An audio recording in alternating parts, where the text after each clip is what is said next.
¿Qué tal? ¿Cómo están? Muy buenos días. Una vez más con ustedes.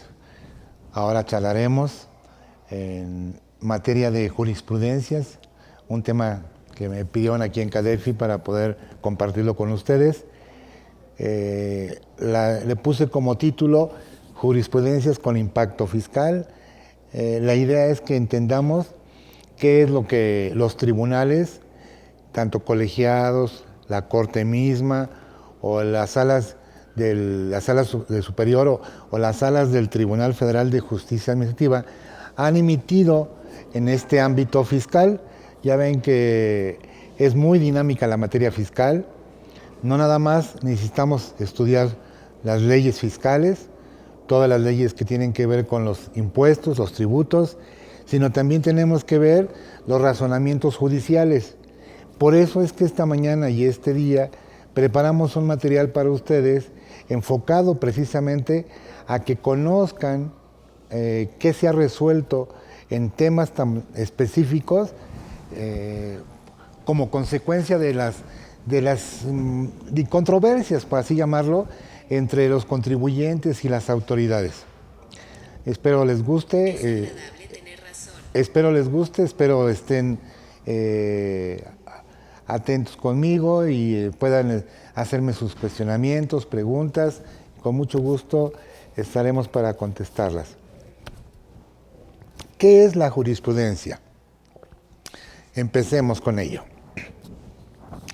Desde la óptica constitucional, en el artículo 94 de nuestra Constitución Política, está el traslado al Poder Judicial de todas las controversias que se susciten en este país. Toda controversia que tengamos con motivo de conflictos de interés,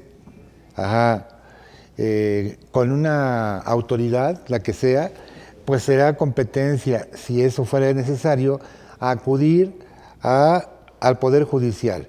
Este Poder Judicial está integrado por la Suprema Corte de Justicia, un tribunal electoral, el TRIFE, los plenos regionales, los colegiados de circuito, los tribunales colegiados de apelación y los jueces de distrito.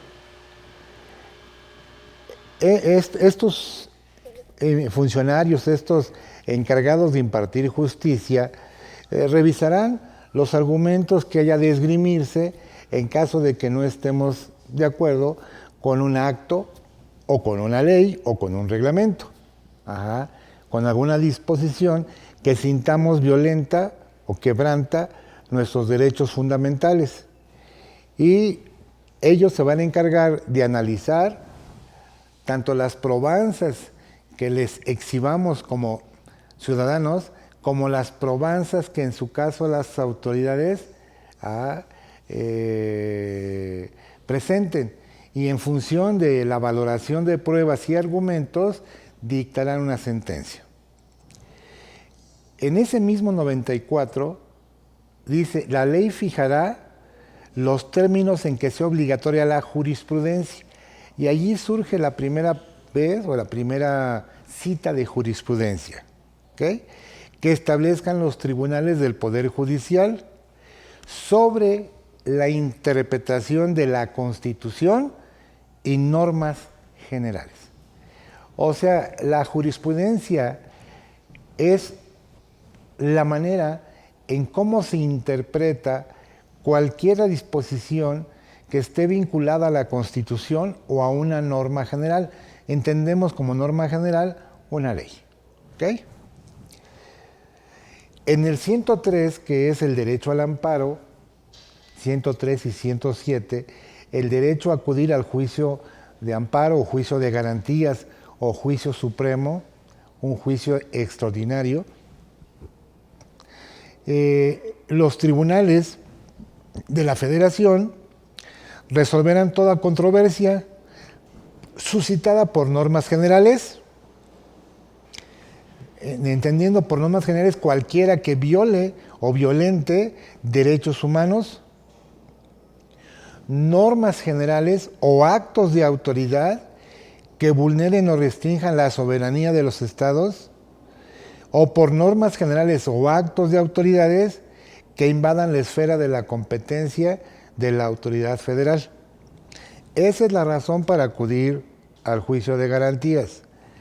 Y el 107, las controversias del 103 que acabamos de ver, con excepción de aquellas en materia electoral, se sujetarán a los procedimientos que establezca la ley reglamentaria.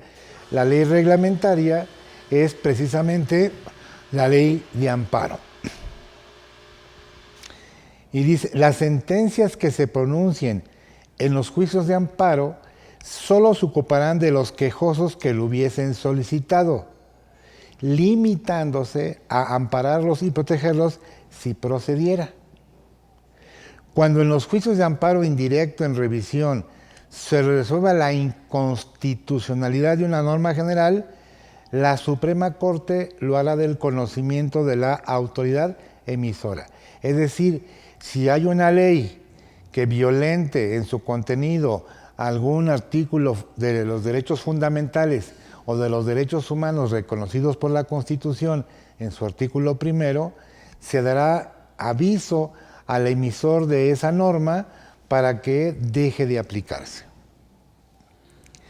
Y continuando con la lectura, dice, cuando los tribunales colegiados establezcan jurisprudencia, y dice, por reiteración, es decir, porque haya varios asuntos que se resuelvan en el mismo sentido, o por la Corte, por precedentes, en el cual se determine la inconstitucionalidad de una norma general, el presidente de la Corte lo notificará al emisor para que en un plazo de no más de 90 días se supere el problema de inconstitucionalidad.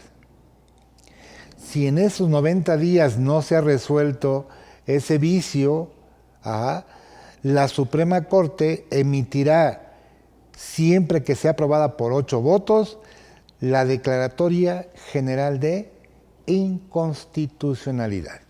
Fíjense qué interesante.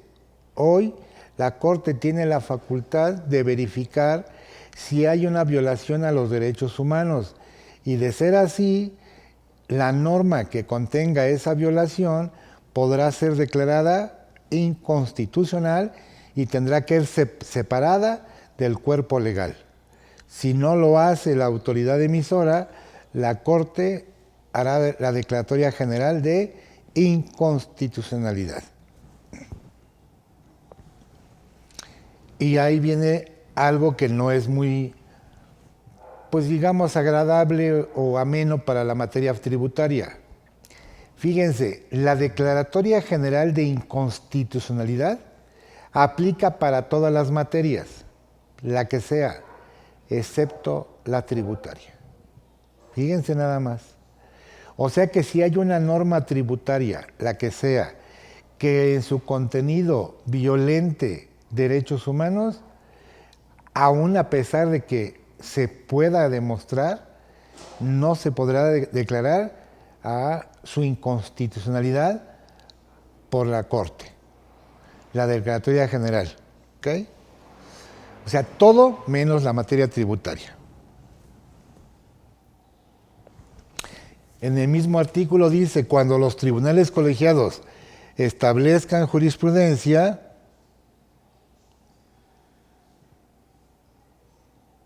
pues los 90 días que les decía. En 79, ley de amparo.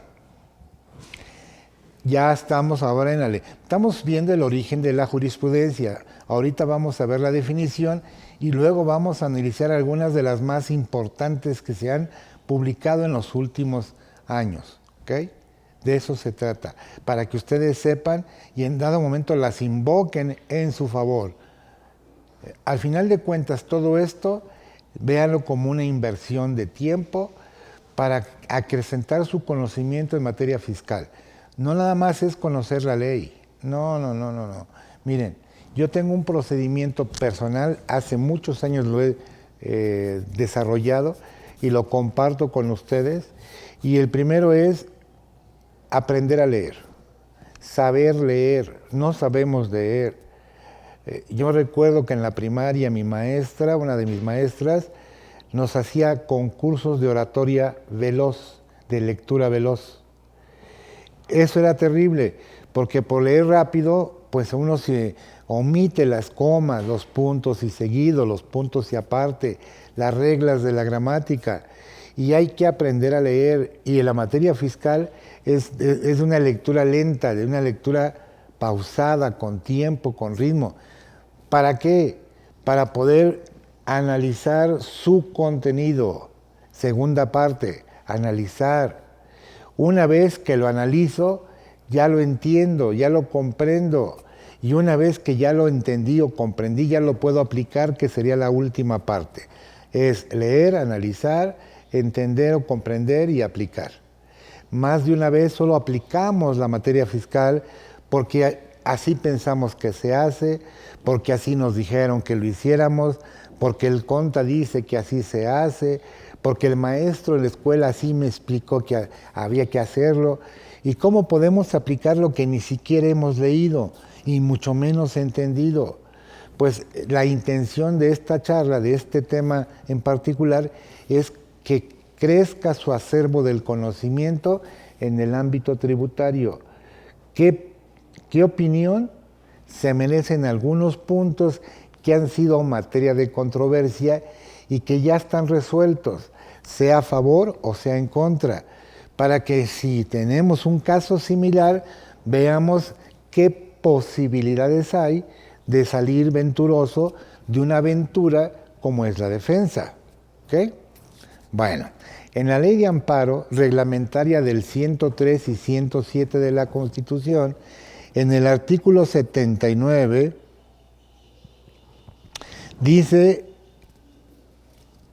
en cualquier materia, cuando el acto reclamado se funde en normas generales que han sido declaradas inconstitucionales por jurisprudencia de la Corte o por los plenos regionales, y la jurisprudencia de los plenos regionales solo obligará a suplir la deficiencia de los conceptos de violación o agravios a los juzgados y tribunales de la región correspondiente.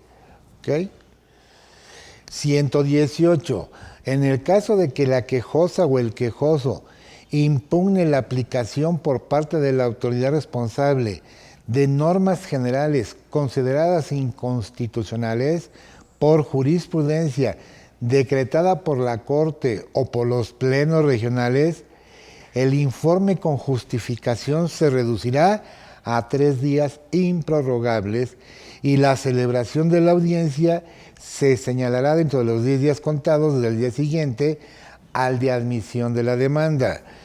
Miren, la intención de que sepan todo esto no es para que se hagan abogados o defensores de un contribuyente, es para que tengan la noción, el origen, el conocimiento de lo que se ha resuelto por este tipo de conflictos de interés entre particulares y autoridades. Y dice el 215, importantísimo, ¿cuáles son los motivos para establecer jurisprudencia? Primero, precedentes obligatorios. Segundo, reiteración de criterios. Tercero, por contradicción de criterios. Si es por precedente obligatorio, se establece por la Suprema Corte de Justicia de la Nación, funcionando en pleno o en salas. Cuando sea jurisprudencia por reiteración, será por los colegiados de circuito. Y la jurisprudencia por contradicción será por el pleno, por las salas de la Suprema Corte de Justicia y por los plenos regionales. Esa es la jurisdicción o competencia para establecer jurisprudencia. Entonces, tenemos jurisprudencia por precedentes, por reiteración y por contradicción. Ya verán ejemplos de cada caso. Cuando la jurisprudencia la dicte la Suprema Corte de la Justicia de la Nación, o sea, la mamá de los pollitos en materia judicial, será obligatoria para todas las autoridades jurisdiccionales de la Federación y de los estados, con excepción de la propia Suprema Corte. ¿Okay? O sea, si es jurisprudencia de la Corte, es obligatoria, punto. Si es del Pleno, solo será obligatoria para sus salas, pero no lo será para ellas, la de ellas para el Pleno. Y ninguna sala estará obligada a seguir la jurisprudencia de la otra. La jurisprudencia que establezcan los plenos es obligatoria para todas las autoridades jurisdiccionales de la Federación y de las entidades federativas de su región, salvo por la Corte y los plenos regionales. Si es establecida por los tribunales colegiados, es obligatoria para todas las autoridades jurisdiccionales de la Federación y de los estados, con excepción de la Corte, los plenos regionales y los colegiados. Y si es jurisprudencia, en ningún caso tendrá efecto retroactivo en perjuicio de persona alguna. 222. La jurisprudencia por precedentes obligatorios. Esto será válido cuando sean tomadas por mayoría de 8 votos. Por reiteración, se establece cuando los tribunales colegiados de circuito sustenten en el mismo sentido 5 sentencias no interrumpidas. Si se interrumpe por alguna sentencia en contra, se vuelve a contar desde el principio, desde 1. ¿Okay? Y la de contradicción es cuando hay discrepancia en los criterios. O sea, precedente obligatorio, segundo, por reiteración de criterio, y tercero, por contradicción. Es decir, no hagan de cuenta que la sala 1 y la sala 2, o la sala primera y la sala segunda, tienen criterios diferentes. Entonces entra la Corte, la Suprema Corte, y resuelve en pleno cuál será la que prevalece. Cuando es por contradicción de criterios, la Corte es la que lo resolverá. Y el Pleno o las salas de la Corte, cuando deban dilucidarse criterios contradictorios de plenos regionales o entre colegiados que pertenezcan a distintas regiones. ¿Cuándo se interrumpe la jurisprudencia? Por mandato del 228, ley de amparo, dice, para que puedan apartarse de ellas deberán proporcionar argumentos suficientes que justifiquen el cambio de criterio, y en ese caso se interrumpe la jurisprudencia. Interrumpida la jurisprudencia para formar otra, se requieren las mismas reglas. ¿Okay? Declaratoria general de inconstitucional, lo que vimos hace rato en la Constitución, ¿se acuerdan? El 231. Cuando las salas o el Pleno de la Corte resuelvan la inconstitucionalidad de una norma general, cualquier norma que violente derechos humanos, ¿okay?,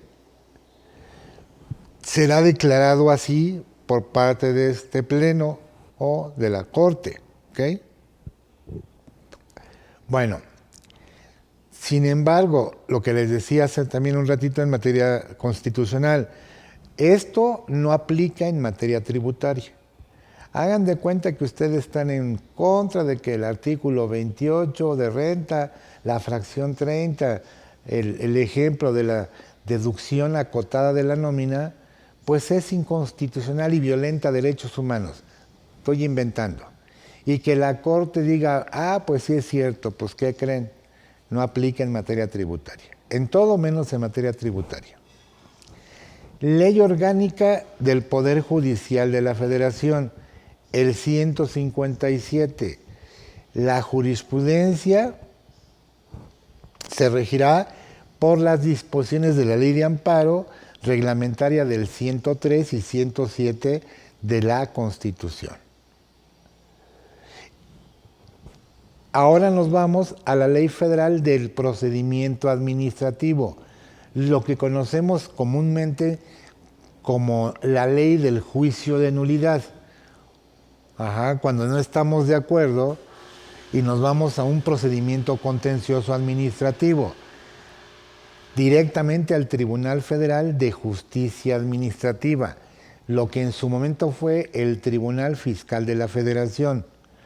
Las tesis, artículo 75, las tesis sustentadas, pronunciadas por el Pleno de la Sala Superior, aprobadas por lo menos por 7 magistrados, se volverán precedente. ¿Okay?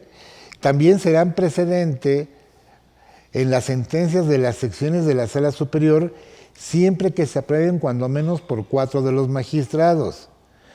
Esto es jurisprudencia del Tribunal Federal de Justicia Administrativa. Y en el 76 nos dice, para fijar jurisprudencia, el Pleno deberá aprobar por lo menos 3 precedentes. También se fijará jurisprudencia por alguna sección, ahí se requieren 5 precedentes. Si es de la Sala Superior, solo son 3. Si es de alguna sección de la sala, serán 5. En caso de contradicción de sentencias, ¿okay?, el Pleno, con un quórum mínimo de 7 magistrados, decidirá cuál debe prevalecer para que esta jurisprudencia por contradicción se vuelva la definitiva. 78, también se puede suspender la jurisprudencia del tribunal, también. Eso lo dice el 78 de la Ley Federal del Procedimiento Contencioso Administrativo. El 79 nos dice, todas las salas del tribunal están obligadas a aplicar la jurisprudencia del tribunal, salvo que ésta contravenga jurisprudencia del Poder Judicial Federal. ¿Okay? Y Ley Orgánica del Tribunal Federal de Justicia Administrativa. Las facultades del Pleno es establecer, modificar y suspender jurisprudencia y también resolver contradicciones de criterios, tesis o jurisprudencias sustentadas por salas regionales o secciones de la Sala Superior. Y artículo 68 dice la jurisprudencia y precedentes que se establezcan a partir de la Sala Superior, actuando en pleno en secciones y los criterios aislados, se regirán por lo que diga la Ley Federal del Procedimiento Contencioso Administrativo. El 69, la compilación de tesis de todas las que dicte el Tribunal Federal de Justicia Administrativa. Y ahora sí, esta pequeña primera parte, minutos que les quité de su vida, de su tiempo, era para que conozcan las fuentes de la jurisprudencia en el ámbito de leyes. O sea, ¿dónde está el origen de jurisprudencia por ley? Ahora ya vamos a ver qué es la definición de jurisprudencia y después veremos algunas de las más interesantes tesis que seguramente nos abrirán mucho los ojos. Creo que es hora de darle la bienvenida a los de Face. ¿Sí? Amigos de Face, gracias por seguirnos. Buenos días. Estamos hoy en un tema interesantísimo, jurisprudencias con impacto fiscal, un tema que nos obliga a estudiar, a conocer, para saber cuáles son los criterios que sustentan algunos tribunales respecto a algunos puntos controversiales en los cuales ha tenido que dirimirse a través de un juicio, ya sea juicio de amparo o juicio de nulidad, y se ha sentado ya una decisión a través de jurisprudencia que la vuelve obligatoria. A esto nos estamos refiriendo en este tema el día de hoy. Los invitamos a que nos acompañen. Muchas gracias por seguirnos. Y vamos a ver qué es la jurisprudencia. ¿Les parece bien? Proviene de dos raíces latinas. Jus, que es derecho, y prudens, que significa sabiduría. Luego entonces su significado es la sabiduría del derecho. Es un nombre femenino y los diccionarios dicen estudio y ciencia del derecho, conjunto de sentencias, decisiones o fallos dictados por tribunales de justicia o autoridades gubernativas. Etimológicamente proviene del latín jurisprudentia, compuesta de las raíces juris, juris y prudencia, voces jus, que han sido como derecho, y la prudencia, que significa sabiduría o conocimiento. De ahí que los romanos llamaban prudente aquel que estaba al tanto, que conocía, que era competente por su sabiduría, y en los diccionarios jurídicos dicha palabra está referida a sabiduría, ciencia y conocimiento. El concepto doctrinal se gestó por las respuestas que daban los sabios juristas de la antigüedad, en donde expresaban la interpretatio prudentum, que se convirtió en un amplio caudal de reglas jurídicas cuya resonancia hoy está presente. En la mayoría de los casos, las definiciones comienzan con la que diera Ulpiano. Jurisprudentia est divinarum atque rerum notitia, justi atque injuste ciencia. Jurisprudencia es el conocimiento de las cosas divinas y humanas, ciencia de lo justo y de lo injusto. Di esto primero, ¿okay?, para seguidamente definirla como ciencia del derecho y otra serie de acepciones en donde se observa que se percibe la jurisprudencia como la interpretación de la ley, aplicación de la ley, sentencias o fallos, enseñanza, costumbre judicial y norma. Algunas acepciones: hábito práctico de interpretar rectamente las leyes, interpretación de que la ley hacen los tribunales para aplicarla en los casos sometidos a jurisdicción, conjunto de criterios de interpretación y de decisión, conjunto de sentencias dictadas en sentido concordante acerca de una materia, serie de juicios o sentencias uniformes que originan usos o costumbres sobre un mismo punto de derecho, costumbre de los tribunales, más o menos para que ustedes vean cuál es la definición de jurisprudencia. El arte de interpretar. Empezamos con esta. Exenciones fiscales. No voy a abundar tanto en el texto, voy a abundar más en los títulos y en la parte interesante del contenido. ¿Les parece bien? Así abreviaremos, porque son muchas láminas, la verdad es, son más de casi 600 láminas, impresionante, y faltaron, déjenme decirles que hay muchísimas, de muchos años atrás y también recientes, pero era imposible ver tantas en un lapso tan corto de tiempo. Yo consideré, ahora sí que yo tomé la decisión de elegir las que consideré las mejores para tomarlas y charlar con ustedes de ellas. Exenciones fiscales. Corresponde al Poder Legislativo establecerlas en una ley, de acuerdo con el sistema que regula la materia impositiva en términos del 31 fracción 4, 28 párrafo primero, 49, 50, 70